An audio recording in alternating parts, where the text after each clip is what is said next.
this. Matthew 5 and 17.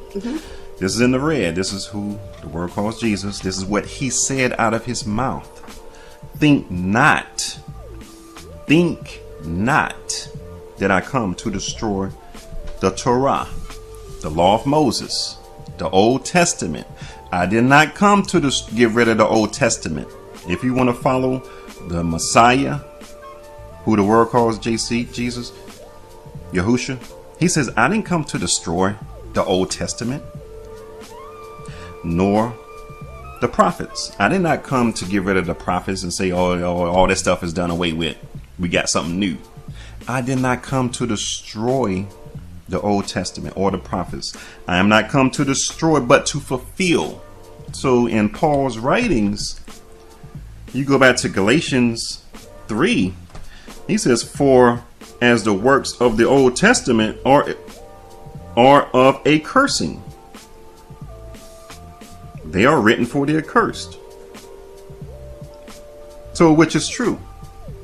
Are you following the Messiah, or are you following Paul's writings, who speak against the Most High's words?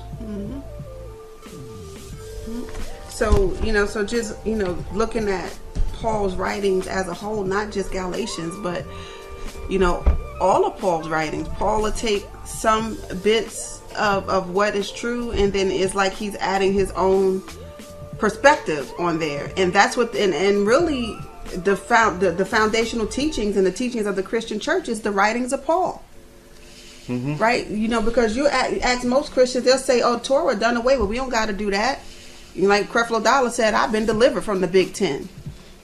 So when you start throwing away what the Most High wrote, you got to understand that Yahusha came to do the work of the Father. So if you don't know what the Father's intentions and will is, how can you follow that? How can you follow that if you don't even know what it is? And then you listen, and then you read Paul's writings, and Paul is just throwing all kinds of shade on Torah. And Torah is far from an accursed thing. It's a blessing. And it does give life.